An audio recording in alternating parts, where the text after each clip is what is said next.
शाम प्राची टीवी पर सीरियल देख रही होती है, तभी उसकी सास वहां आती है। अरे सीरियल में तो ऐसे मग्न है जैसे आज रात का खाना पड़ोसी आकर बनाएंगे। मुझे पता ही नहीं था आपने अपने बेटे की शादी पड़ोस में भी की हुई है। हैं? मतलब? मतलब इस घर में सारा काम बहू ही करती है, आप तो सिर्फ खर्राटे मारती हैं। अच्छा जी, फिलहाल तो तुम आराम फरमा रही हो, चलो जाओ, ये मेरे टीवी देखने का समय है। आहा, इसीलिए मुझे भगाया जा रहा है। सॉरी, अब तो बिल्कुल नहीं जाऊंगी।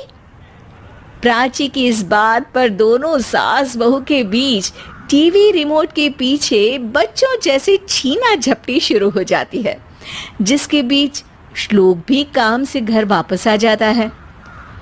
हाँ, आज मेरी चूहे बिल्ली की जोड़ी किस बात पर झगड़ रही है?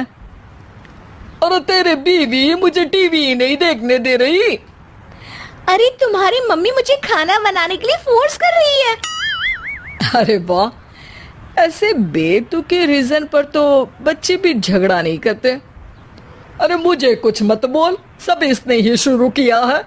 हाँ हाँ, जैसे आप तो बहुत दूध की धूली है ना। अरे बस, दोनों चुप। प्राची जाओ, खाने की तैयारी करो। और माँ तुम छोड़ो, तुम्हें क्या बोलूं, शांति से अपना सीरियल देखो। मुझे दोबारा लड़ने की आवाज सुनाई नहीं देनी चाहिए। ऐसा बोलकर श्लोक वहां से चला जाता है, जिसके पीछे पीछे प्राची भी कुछ न कुछ बड़बड़ाते हुए रसोई में चली जाती है।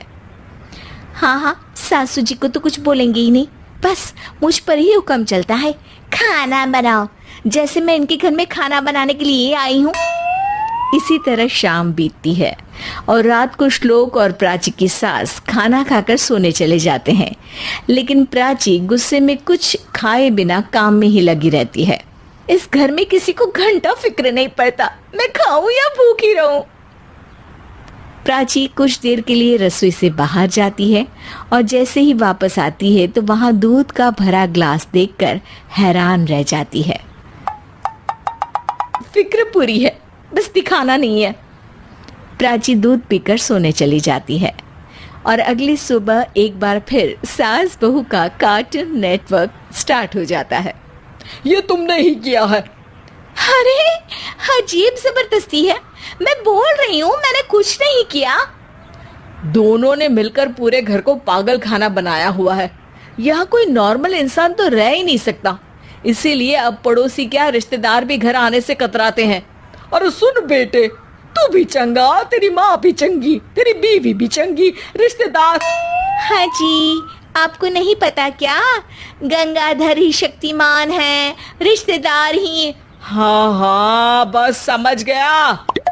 कभी जानवरों जैसे लड़ेंगी तो कभी जुगलबंदी करेंगी। भाई मैं आप दोनों के बीच में नहीं फंसना चाहता। सास बहू की इस मनमौजी जोड़ी से परेशान होकर श्लोक अपना सिर खुजलाता वहां से चला जाता है। चलो अब मैं भी कीर्तन में जा रही हूँ। इस पर जैसे ही सास कमरे में अपना पर्स लेने जाती है तो वहां नाश्ते की प्लेट रखी देख मुस्कुराने लगती है और नाश्ता करके घर से बाहर निकलते हुए कुछ पैसे टेबल पर रख जाती है, जिसके कुछ देर बाद सिलेंडर वाला घर आता है। ओ मोरी मैया, मैं सिलेंडर के बारे में तो बिल्कुल भूल ही गई थी। घर खर्च के सारे पैसे भी मम्मी के पास है और श्लोक से बोला तो उल्टा 4 बात सुनाएंगे। प्राची ये सोच ही रही होती है कि अचानक उसका चेहरा चमक उठता है और वो घर में आकर इधर उधर देखने लगती है। तभी उसकी नजर टेबल पर रखे पैसों पर पड़ती है, जिन्हें वो सिलेंडर वाले को दे देती है। ये सब श्लोक देख लेता है। अच्छा बेटे, इतना बड़ा घोटाला, सबके सामने मैं तेरी दुश्मन और पीठ पीछे तेरी मेरी यारी। इस पर श्लोक एक प्लान बनाता है और शाम को सब एक साथ बैठे होने पर बोलने लगता है। माँ, तुम दोनों की बहुत लड़ाई होती है, इसलिए मैं सोच रहा हूँ कि प्राची को उसके घर छोड़ाऊं, इससे वो भी खुश रहेगी और तुम भी। अचानक श्लोक की ये बात सुनकर सास बहू शौक से उसकी तरफ देखती हैं। ऐसे कैसे घर छोड़ाओगे? मुझे कहीं नहीं जाना। अरे तुमने बोला नहीं पर मैंने सुन लिया। तुम्हें मम्मी के साथ रहना अच्छा नहीं लगता, मुझे पता है। अरे वाह, अरे जब बहू खुद कुछ काम बोले तो वो तुझे सुनता नहीं, और अब जो इसने बोला ही नहीं वो तू समझ गया। जब उसे नहीं जाना तो फिर जबरदस्ती क्यों कर रहा है? अच्छा, फिर आपको मौसी के घर छोड़ाता हूँ। बस अब आप दोनों एक घर में एक छत के नीचे नहीं रह सकती।